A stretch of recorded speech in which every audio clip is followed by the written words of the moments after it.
Welcome to the Current Affairs series of Sardar Patel's Student Support Program. Today's topic is Revival and Redevelopment of Heritage Sites. You will get model question for Civil Services exam at the end of podcast. India's recent heritage revival projects, like the Kashi Vishwanath Corridor, Mahakaal Lok, and Ma Kamakhya Corridor, are transforming religious sites. Dr. Mehra, could you start by explaining what these redevelopment initiatives actually involve? Certainly. These projects encompass extensive infrastructure, upgrades expanding temple premises, improving access routes, and providing visitor amenities.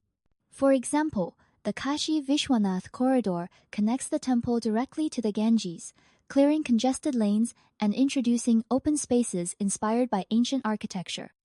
So these efforts aren't just about restoring old structures, but also about integrating modern conveniences. Can you give us a sense of the motivations behind this recent wave of redevelopment? Why now and why at such a scale? The push is multifaceted. On one hand, there's a desire to accommodate growing pilgrim numbers. Over 70 million visit Kashi annually.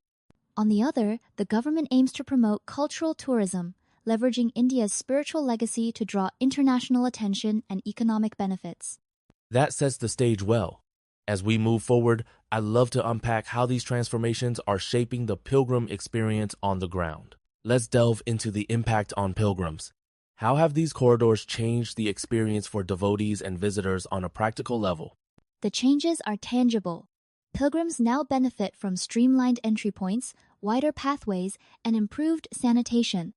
In Mahakaal Lok, for instance, advanced queue management systems and shaded waiting areas have reduced congestion, making rituals more accessible, especially for the elderly and differently abled. That sounds like a significant upgrade, but are there parallels international, perhaps lessons from other major pilgrimage sites that highlight the benefits or pitfalls of such interventions? Absolutely. Consider the renovations at Vatican City or Mecca. Both cases saw improved safety, crowd flow, and visitor satisfaction post-redevelopment. However, they also had to carefully preserve religious sanctity, showing that modernization must go hand in hand with respect for tradition. It's interesting that this balance is so universal. As these sites attract more visitors, I imagine the local economies are being reshaped as well. Let's explore those broader ripple effects next. With these redeveloped corridors drawing massive crowds, what are the measurable effects on local tourism and economies? Studies indicate a marked uptick in tourism revenue. After the Kashi Vishwanath Corridor's inauguration, Varanasi saw a 30% increase in hotel occupancy and local business growth. Employment surged, with new roles in hospitality, guiding, and artisanal crafts tied to the revitalized heritage zone. Yet, whenever tourism booms, concerns about sustainability and authenticity follow. How are these development projects trying to ensure that economic gains don't come at the expense of the site's original character? Many projects are integrating local artisans, using region-specific materials, and highlighting indigenous art forms. Mahakaal Lok's murals, for example, narrate mythological tales. However, some argue that commercialization, if unchecked, can overshadow the spiritual atmosphere, turning sacred spaces into tourist hotspots. That tension between opportunity and preservation is at the heart of public debate.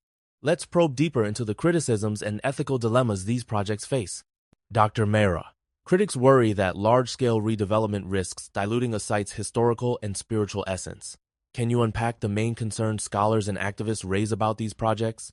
Certainly, key issues include over-commercialization, think souvenir shops, or commercial complexes encroaching on holy precincts, and the loss of archaeological integrity. Demolishing old neighborhoods, as happened in parts of Varanasi, alters the traditional urban fabric and can erase intangible heritage like oral traditions.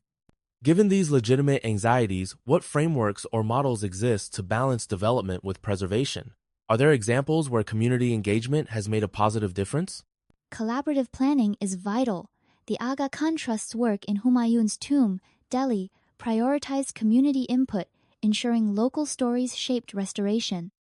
In some corridors, advisory boards now include historians, archaeologists, and local leaders to mediate between modern needs and heritage conservation.